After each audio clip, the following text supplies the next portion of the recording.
Okay, we're back in the game. This is a much better lineup because I'm a specialist. We've got 2 supports, a warrior, and an assassin, so we've got some damage. Woo! Sonya's pretty recent. They're probably in for the promotion.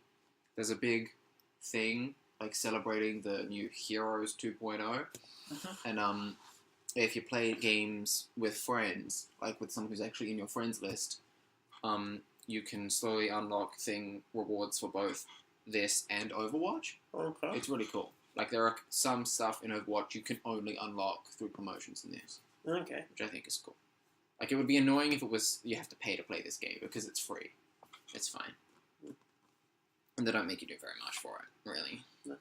I like how there's, like, games you can get for free now, just, like, enjoy. Yeah.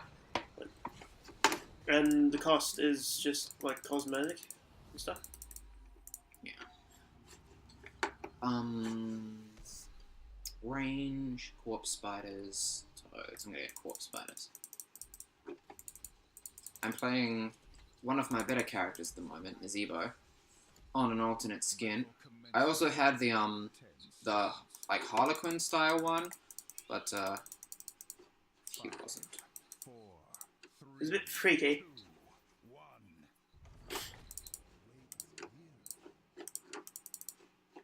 Hopefully one of these supports is going to go top, because it's stupid to have 2 supports in one lane.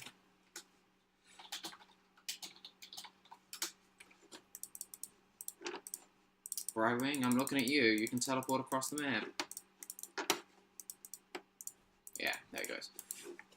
Oh, another thing I haven't gone through in this game is mounts. See, I'm floating around on this little sapphire heart, which I unlocked, and it's awesome. Yeah.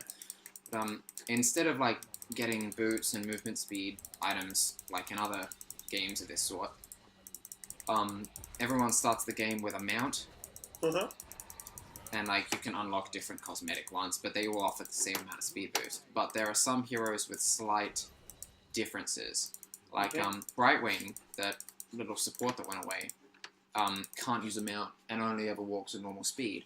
Okay. But every, I think, on a 40-second cooldown, they can just teleport to an allied hero. Yep. So, which is pretty insanely good. Like, at least sometimes. Ugh. I've been farming properly.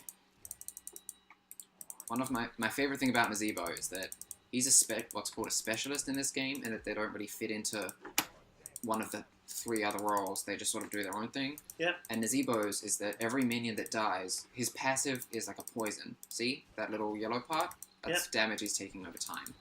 And every enemy minion that dies while under that effect, I permanently gain 4 max health and 1 max mana.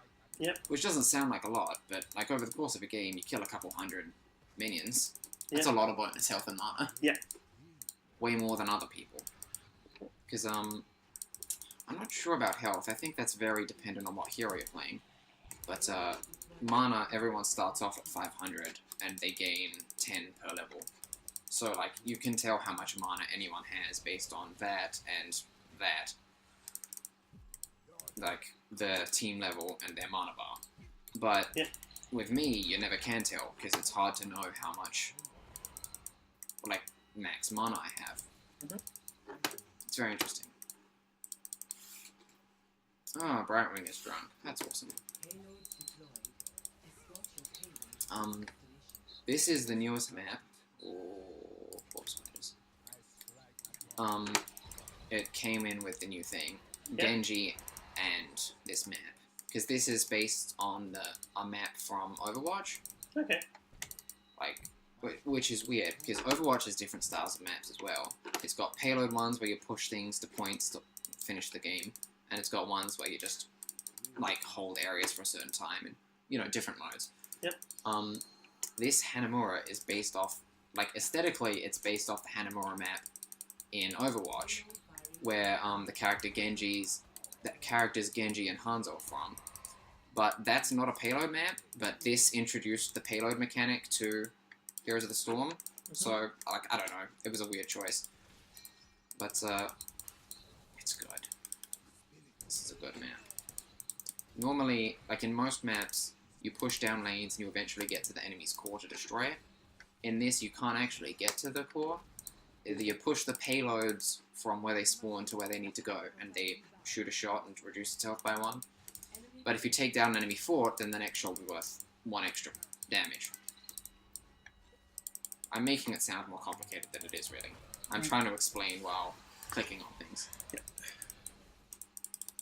Did I not throw that? Ow. Yeah. I'm trying to farm, I'm trying to...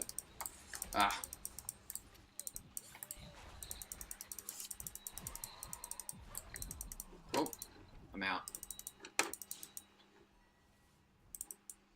Oof. Alright. Last time I was going to discuss stealth. In the context of, there are mechanics that can make a game unbalanced, but kind of need to be in there for depth. Yeah. Because, like, League of Legends originally had, like, they had stealth, and, like, depending on who was using it, like, in their particular abilities, it was always kind of broken. Yeah. Like, one person could go, I think in the earliest version of the game, there was one person who could become invisible for, like, 50 seconds. Okay. And it was just insane. Like, what could you do against them? Now, though, they've solved that in, like, a different way. But in this game, stealth, no matter how long it lasts, you can still see the person. They're they're a really faint shimmer. Oh, yeah. So, like, I don't pick it up very well, because I don't have great eyesight. Yeah. But, like, other people, if I'm playing someone with stealth, who can just stay in stealth for as long as they want, like, people will still kill me in an instant because they see me, because they're good at spotting it. And, like, that makes it really balanced. Like, you still get the benefit of a really strong mechanic, but people can defend themselves against you if they're careful. Yep. It's exactly what you'd want. Like, in something like that. Whereas on Team Fortress, it's like, a person turns invisible. They're fucking invisible to everyone else. Yeah. I never liked Team Fortress because of the spy. Just that guy made me so angry. Basically, it was a death sentence for an engineer. Yeah.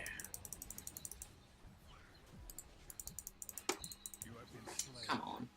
Which was my favourite character to play as. Yeah. He was a good one. And now that I think about it, he was basically just Torbjorn from Overwatch. Or I should say Torbjorn is basically just him. Yeah. Although there was a lot more... Like, I mean, obviously I'm biased and I don't know Team Fortress 2 that well, but... Like, I feel like there's a lot more character depth in Overwatch. Like... You'd be surprised. Torbjorn has a life and a story. He's a person. He's racist against Omnics, the robot people. Okay. Which is common because where he's from, like the Scandinavian countries, like it got pretty bad and a lot of people died. And just like there's a lot of I don't know what the right word is. There's a character in Team Fortress 2, the demo man, Tavish. Yeah. The black Scottish guy. Yeah. It's so hilarious to hear him talk because he sounds like it's like a Scottish who is he? Samuel L. Jackson, basically a Scottish Samuel L. Jackson. Okay. They interview the characters and stuff like that. I think I remember seeing that stuff way back, and those were pretty funny. What makes a good demo man? Well, if it wasn't a good demo man, I wouldn't be here to talk about it, would I? Yes. Like... Not being killed on the job is probably a good criteria for most stuff, really.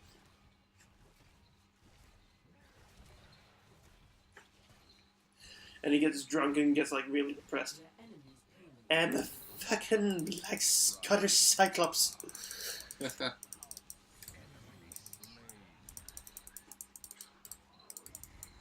I just like playing as him just to hear the shit he would just say.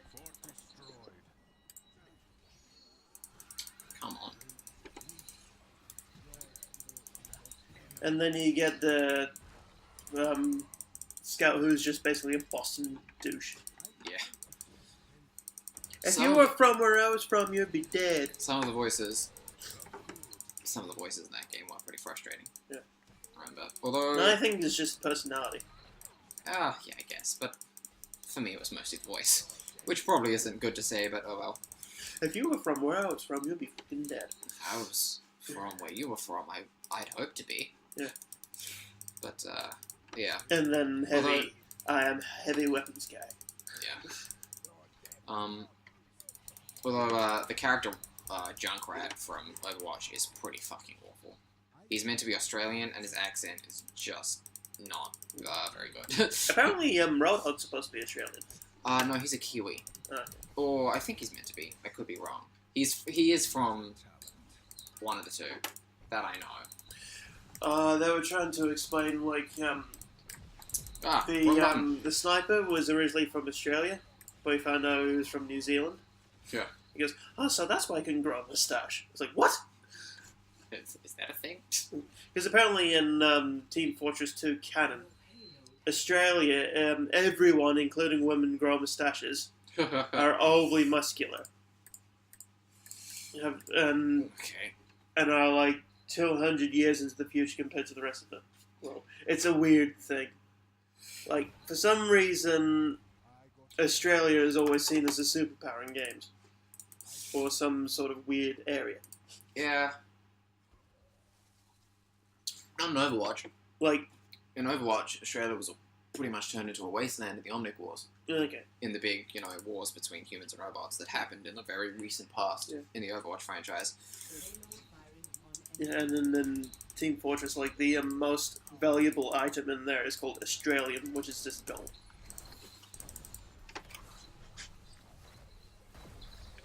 Come on, get out of me. Okay, the enemy core is only at 1 health. Killing this guy will launch an extra point into it, and we'll be fine. Oh, get off. Get off. Oh, I eat him. Yeah, he devours people. Okay. I mean, they don't get hurt, it's just very annoying. Yeah. You're just basically just a capture. Yeah.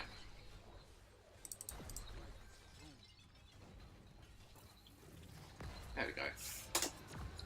And another match down. Yeah. We've won every single one. And I was top for Siege, but not Hero, which is fair. I wasn't fighting people much. Victory! I'm not likely to lose against bots. Yeah, see, look at that. That's pretty good. 40% hero damage. Wow, that's actually really good. Alright. Looks like Roadhog's hook. He does actually have that sort of ability. So I guess Roadhog wouldn't be able to go into this game, if that's his thing. If they do a skin for him. There's a Widowmaker skin for a sniper woman in this game. Okay. Anyway, we'll see you next time. See ya! Bye.